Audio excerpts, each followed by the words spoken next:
C'est Sénégal-Pérou, il faut le lire sur deux niveaux en même temps. Il y a le match, bien sûr, avec une victoire 2-0 au Stade de France grâce à Nicolas Jackson et Ismaïla Sarr.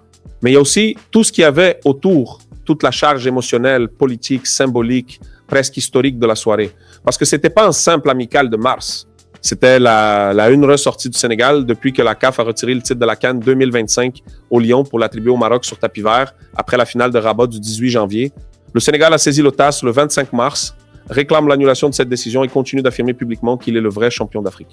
Et avant même le coup d'envoi face au Pérou, tout était déjà dit.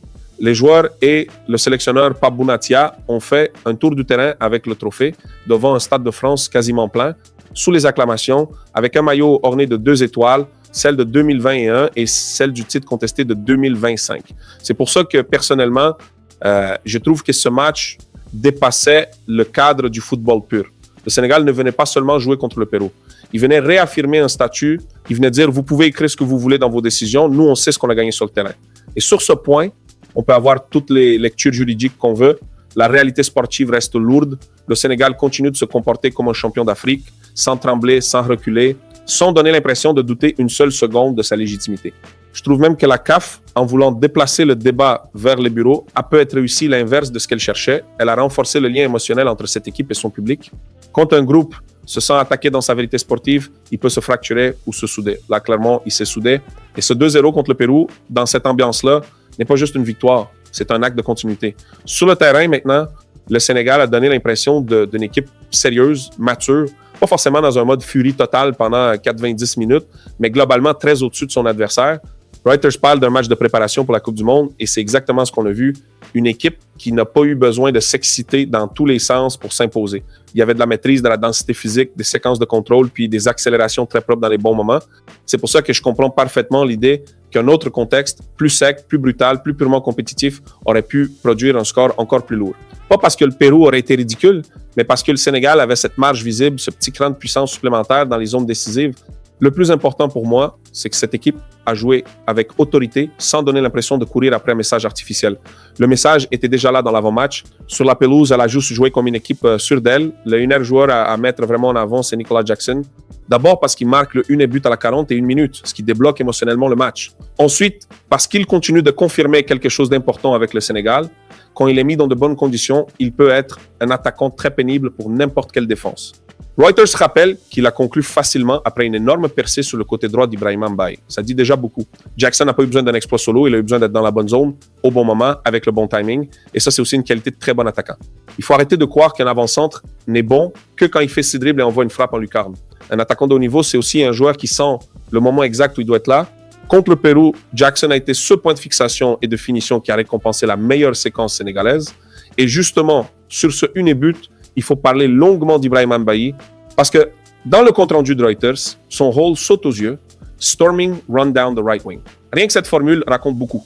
Mbaye a pris le relais offensif dans un contexte où Sadio Mané était absent et il a offert ce que les très grandes sélections cherchent toujours dans les matchs internationaux, un joueur capable de déséquilibrer à haute vitesse sans casser la logique collective. C'est là où je le trouve très intéressant. Il n'a pas simplement fait des différences, il a donné une impulsion, il a amené de la rupture, il a forcé le Pérou à reculer, puis il a récompensé le mouvement de Jackson. Et pour un jeune joueur, c'est une manière idéale de s'annoncer. Tu ne fais pas juste un geste spectaculaire pour la galerie, tu produis directement quelque chose de concret pour l'équipe. Dans un groupe comme le Sénégal, où la concurrence offensive est très forte, ces détails comptent énormément. Le 2 hommes du match, pour moi, c'est Ismaïla Sarr. Il ne s'est pas contenté de marquer à la 54e minute. Il a marqué un vrai but d'attaquant fort, un but qui raconte sa forme actuelle et son instinct. Reuters insiste sur le fait qu'il récupère un ballon dévié, mais qu'il doit encore résister à 2 défenseurs avant de conclure. Ça, c'est très important. Parce que ce n'est pas juste un compte favorable. C'est un joueur qui lit la situation, profite du chaos, reste debout, garde le contrôle physique, puis finit. Et là, franchement, je vais donner mon avis très simplement. Dans ce genre de position, Ismaïla Sarr devient presque sous-estimé.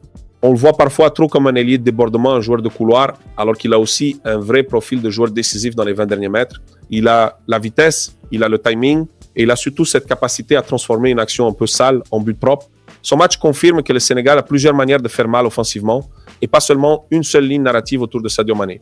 Il faut aussi parler du milieu parce que c'est là que le Sénégal a encore donné une impression de maturité très rare Ryder cite Idrissa Gana Gueye comme l'un des joueurs les plus fermes dans le discours autour du statut de champion d'Afrique, mais sur le terrain aussi, sa présence continue de peser.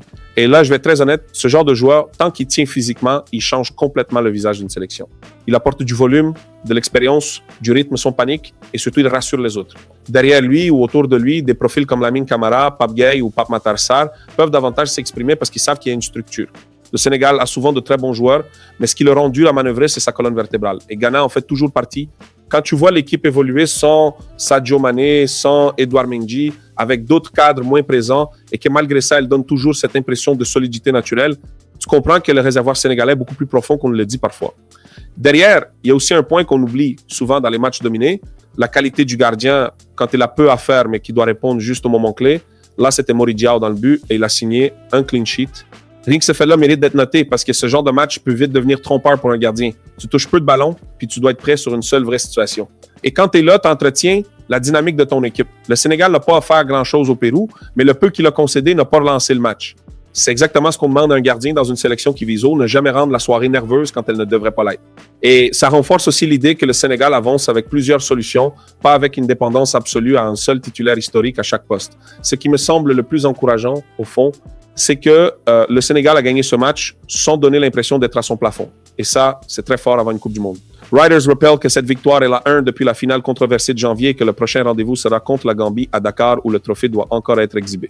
Ça veut dire que cette séquence ne s'arrête pas au Pérou. Le Sénégal veut transformer cette injustice perçue en carburant émotionnel durable. Et sportivement, c'est intelligent. Parce qu'une grande sélection africaine qui arrive à un mondial avec un sentiment de revanche, une profondeur d'effectifs réels, des joueurs de Ligue 1, de Premier League, de Bundesliga ou de Liga capables de cohabiter sans bruit, ce n'est jamais un adversaire simple. Je ne suis pas en train de dire que le Sénégal va tout renverser, mais je dis quelque chose de très clair. Si cette équipe garde cette densité, cette cohésion et cette forme de fierté offensive, beaucoup d'équipes vont détester l'affronter. Donc, mon ressenti final est simple. Ce Sénégal-Pérou n'était pas seulement un match amical gagné 2-0, c'était une soirée de réaffirmation. Réaffirmation d'un statut, d'une mémoire, d'une fierté et d'une ambition. Jackson a mis le 1 coup, Sarr a mis le 2, Mbaye a envoyé un signal très fort, le milieu a gardé sa maîtrise habituelle, la défense n'a pas tremblé, le gardien a fait le travail, et tout cela s'est passé dans un climat où la dimension symbolique était presque aussi importante que le football lui-même. Et c'est peut-être ça le plus marquant. Le Sénégal n'a pas joué comme une équipe blessée qui se plaint, il a joué comme une équipe offensive qui répond par du football. Et pour moi, dans le contexte actuel, c'est probablement la réponse la plus forte possible